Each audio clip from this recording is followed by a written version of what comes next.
बिस्मिल्लाहिर्रहमानिर्रहीम। अस्सलामुअलैकुम दोस्तों, नई वीडियो में खुश आमदीद। दोस्तों, पाकिस्तान के खिलाफ अमेरिका, भारत और इसराइल का इंतहाई खुफिया प्लान डिस्क्लोज हो गया। तीनों ममालिक मिलकर पाकिस्तान के अंदर कितनी बड़ी तबाही मचाने वाले हैं, अमरीकी सहाफी ने तमाम साजिश से पर्दा उठा दिया। वीडियो की तफसील में जाने से पहले आप देख रहे हैं हकीकत की दुनिया डॉक्टर अली के साथ। हमारा चैनल सब्सक्राइब करके घंटी के निशान को दबाना मत भूलिएगा। इस वीडियो को ज्यादा से ज्यादा फेसबुक, व्हाट्सएप और सोशल मीडिया पर शेयर जरूर करें। शेयर और लाइक करने के साथ साथ कमेंट बॉक्स में पाक फौज जिंदाबाद, पाकिस्तान पाइंदाबाद और पाकिस्तान के गुमनाम हीरोज को सलाम का नारा कमेंट जरूर कीजिएगा। दोस्तों, जब से अमेरिका ने अफगानिस्तान से नाकामी के बाद निकलना शुरू किया है, तो इसके साथ ही उसने खित्ते को तबाही के रास्ते पर गामजन करने के लिए अपने घनौने मंसूबों को अमली जामा पहनाना शुरू कर दिया है। जी हाँ दोस्तों, अमेरिका के एक सीनियर सहाफी हैं जिनका नाम है वेबस्टर जी ट्रैपले।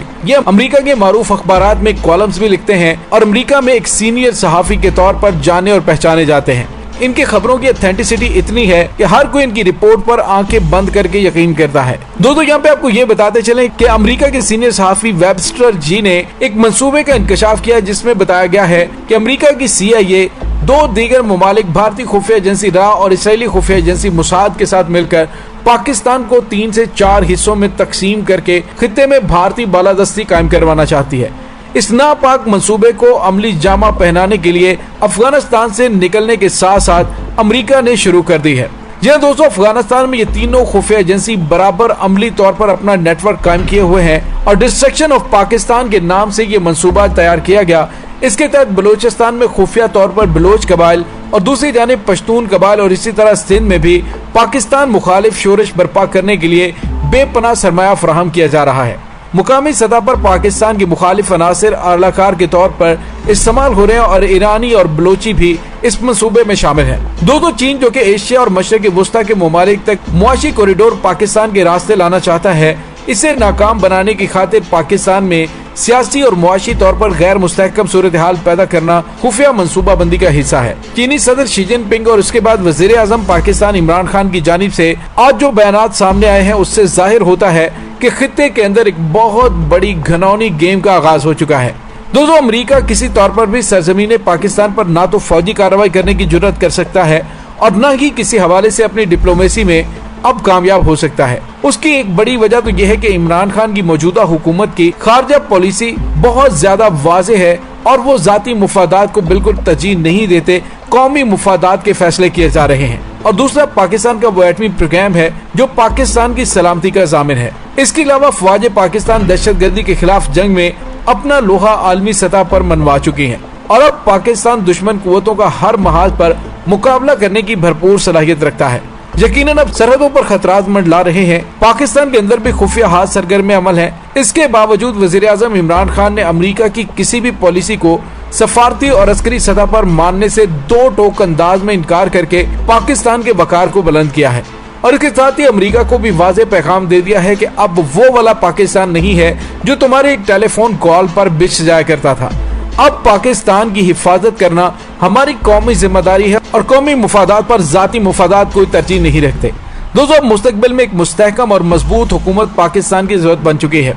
मुमलिकत पाकिस्तान का सरबराह वो ही होना चाहिए था जो वाकई कायदाना सलाहियतों का हामिल हो और निडर और दलेर भी हो, जो पाकिस्तान की आजादाना खारजा पॉलिसी को लेकर दुनिया में पाकिस्तान की नुमाइंदगी कर सके, न ही वो करप्ट हो और न ही अपने जाती मालियाती मुफादात को मद्देनजर रखकर मुमलिकत के उमूर चलाए। और अब पाकिस्तान को अल्हम्दुलिल्लाह बड़े अरसे के बाद ऐसी ही क़यादत नसीब हो चुकी है। दोस्तों, वज़ीर आज़म पाकिस्तान इमरान खान की जानिब से माजी की सियासी वाबस्तियों को बलाए ताक रखकर कौमी मुफादात के फैसले किए जा रहे हैं। दोस्तों, आने वाले दिन जो खित्ते में नई तब्दीलियां ला रहे हैं, क्योंकि अमरीकी फौजियों की अफगानिस्तान से वापसी के बाद जिस नई डिप्लोमेसी का आगाज होने जा रहा है, वो अमरीका माजी की तरह अपनी जारहाना पॉलिसियां खित्ते में लाना चाहता है ताकि पाकिस्तान गैर मुस्तहकम हो। IMF और वर्ल्ड बैंक पर मालियाती सहूलतों की बंदिश के लिए भी दबाव बढ़ाया जाएगा ताकि पाकिस्तान पर मुआशी तौर पर मसाइल पैदा करके पाकिस्तान से अपनी शराइत मनवाई जाए। दोस्तों, इस वक्त पूरी दुनिया जानती है कि अमेरिका की हमेशा से ही ये पॉलिसी है कि वो हर उस रियासत पर अपना तसल्लुत कायम करना चाहता है जहां अमरीकी पॉलिसियों की मुखालिफत की जाती है। वियतनाम को तबाह बर्बाद करके अमरीका वहां से बुरी तरह नाकाम हुआ। फिर उसी अमरीका ने क्यूबा में भी मुदाखलत की। कोरिया के साथ भी एटमी प्रोग्राम के हवाले से महाजराई हुई। इसके अलावा ईरान के साथ भी तनाज़ा खतरनाक हद तक बढ़ता जा रहा है।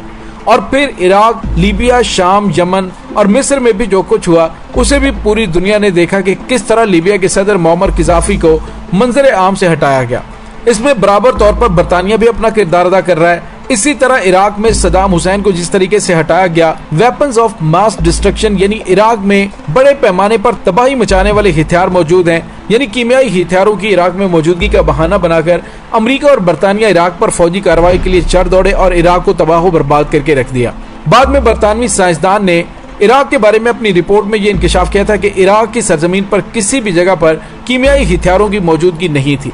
डॉक्टर डेविड कैली ने खुद इराक जाकर इस बारे में आला सतह की तहकीकात करके वापस लौटे थे और उनके उस इंकशाफ के बाद वो दूसरे दिन अपने घर के बाहर एक पार्क में पुरस्रार हालत में मुर्दा पाए गए। दोस्तों, इस मौत को बरतानवी हुकूमत ने खुदकुशी का नाम देकर इस मामले को खत्म कर दिया, लेकिन वजीर आजम टोनी ब्लेयर ने इराक पर फौजी जारहियत के हवाले से बरतानवी कौम से बाज़ाब्ता तौर पर माफी मांगते हुए एतराफ़ किया था कि बरतानवी खुफिया इदारों ने इराक में कीमियाई हथियारों की मौजूदगी के हवाले से गलत इंफॉर्मेशन फराहम की थी।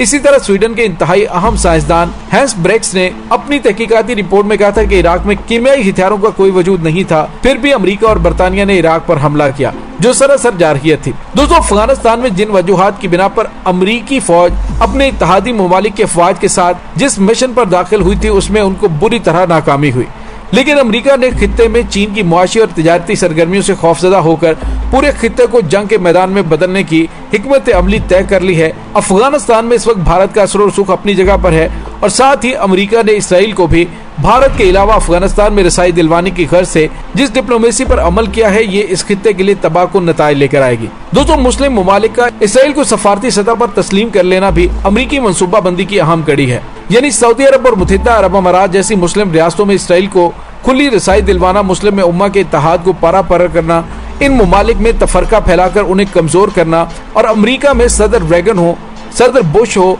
सदर क्लिंटन हो या ओबामा हो या ट्रंप हो या फिर जो बाइडन, अमेरिका की पॉलिसियां वही होती हैं जो अमेरिकी CIA और पेंटागन मुरतब करते हैं। अब खास तौर पर खित्ते में जिस डिप्लोमेसी को आइंदा आने वाले दिनों में अमेरिकी पॉलिसियों को लागू करवाना है, उनमें अमेरिका इस खित्ते में अपना वजूद सिर्फ इस बिना पर बरकरार रखना चाहेगा कि यहाँ चीन का बढ़ता हुआ असर और रसूख कम किया जाए। भारत को खित्ते में किसी न किसी तरीके से अहमियत दिलवाकर इसराइल को भी यहाँ सफारती तौर पर अहमियत दिलाई जाए। इस तमाम सूरत हाल के तनाजुर में पाकिस्तान को असर नौ अपनी सफारती और अस्करी सफबंदी मजबूत करनी होगी, यानी चीन के साथ मिलकर मजबूत ग्रुप बनाने की जरूरत है और फिर जिस कदर मुमकिन हो पाकिस्तान को अब अमेरिका के इत्तेहादी ग्रुप से जान छुड़वानी होगी।